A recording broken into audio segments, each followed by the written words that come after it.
What turns writers into rulers? What makes a state feel inevitable? In this video, you will learn the Seljuk method. The Seljuk method is not a legend, it is a blueprint. It shows how speed becomes structure, how a raid becomes a budget, how a camp becomes a court, and it shows something colder. Every empire carries a built-in risk because the same tools that create order can also create rival centers of power. So as you listen, do not only follow the victories, follow the wiring, because once you can see the wiring, you can spot the moment an empire stops expanding and starts compensating. They fused steppe command with Persian administration and forged a new imperial order from Iran to Anatolia. You will watch Nizam al-Mulk build an unseen engine inside the state, and you will see madrasas spread legitimacy, not as a slogan, but as daily order. And you will take away the hardest lesson. The military elite that protects an empire can also become the force that divides it. Picture the archive opening and feel the air change.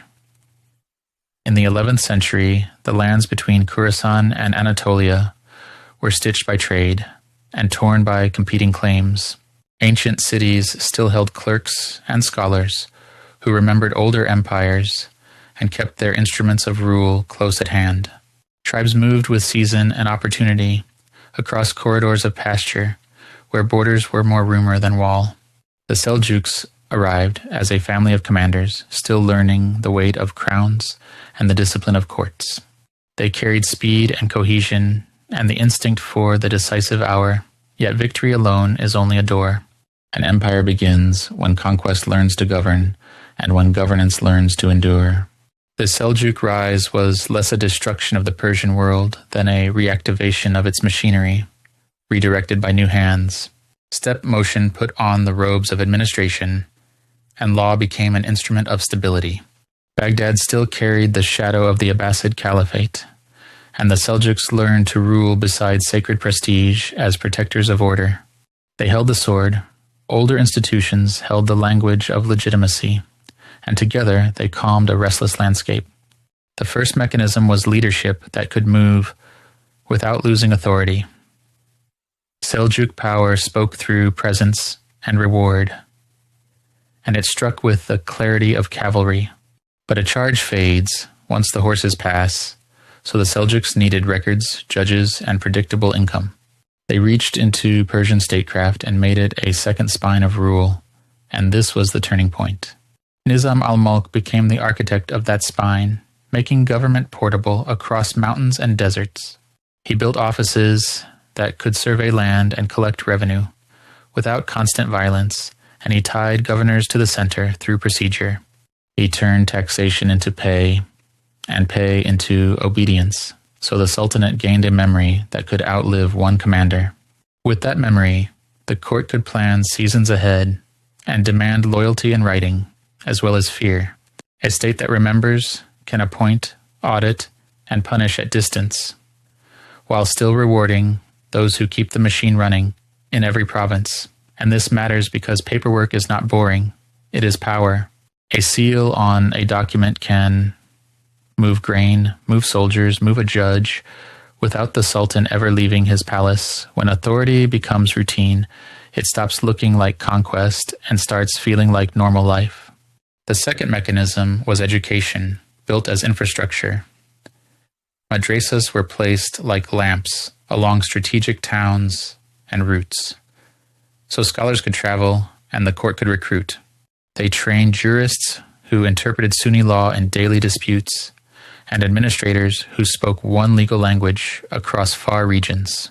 This narrowed the space for chaos and widened the reach of authority because people trust a framework they recognize.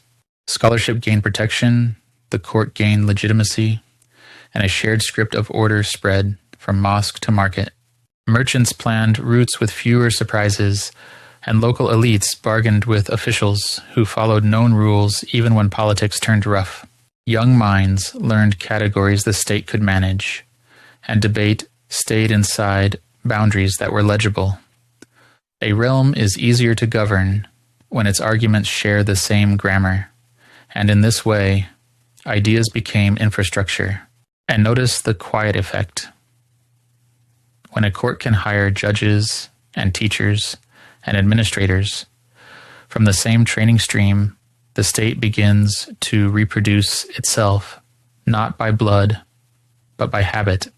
The third mechanism was a military system that could hold a frontier for decades. The Seljuks relied on a professional household force and loyal Turkic cavalry, while land revenue grants financed soldiers and sustained fortresses. This was the bargain. Land produces revenue, revenue produces troops, troops protect the land, and the circuit closes.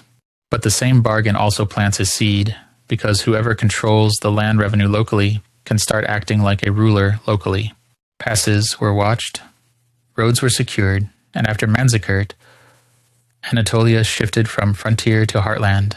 Settlement followed garrisons, pasture rights were reorganized, and a new Turkish presence thickened across plains and valleys. The empire looked like a storm at the edge, yet it behaved like an institution at the center, and the map began to change in lasting ways. Steppe energy became territorial control. Territorial control became administration, and administration became a new political landscape. Frontier warfare turned into frontier society, and frontier society produced new elites who demanded their share of rule. Then the consequence arrived. In a slower rhythm, the Seljuk family was large, and succession was rarely clean. So princes gathered supporters, and supporters demanded provinces. Atabegs rose as guardians of young heirs, then as rulers in their own right, while regional courts learned to raise revenue without waiting for the capital. The same military elite that defended the realm also chose sides within it, and landholders rooted themselves locally until local power became habit. Unity weakened by degrees rather than by one dramatic collapse. The center still spoke, but the edges learned to answer. As authority spread, it also diluted, and as rulers multiplied, so did the points of failure. Outside powers listened for openings. Crusader states hardened on the coast and pulled attention westward. Byzantium resisted and negotiated and waited. In the east, the Khwarezmians rose with sharpened ambition, and later the Mongol horizon cast a dark shadow over every fortress and throne. The Seljuk world adapted, but when too many hands steer the same wheel, adaptation becomes division, and one sultanate becomes many centers. The name remained while unity thinned, and rivals only needed to push smaller powers into conflict. Yet the Seljuk template did not vanish because it lived on in successor courts, from Anatolia to Iran, echoing into later imperial ages. The Seljuks prove that empire is engineered, not merely conquered. Steppe leadership gave cohesion and speed. Persian administration gave permanence and extraction. Madrasas gave legitimacy and trained expertise. The military system gave reach and defense. Succession struggle poisoned the circuit over time, and new rivals stepped through the cracks that followed. If you can name the circuit, you can predict the stresses that will break it. Listen once more to the archive breathing. Subscribe, and we will keep decoding how empires really work.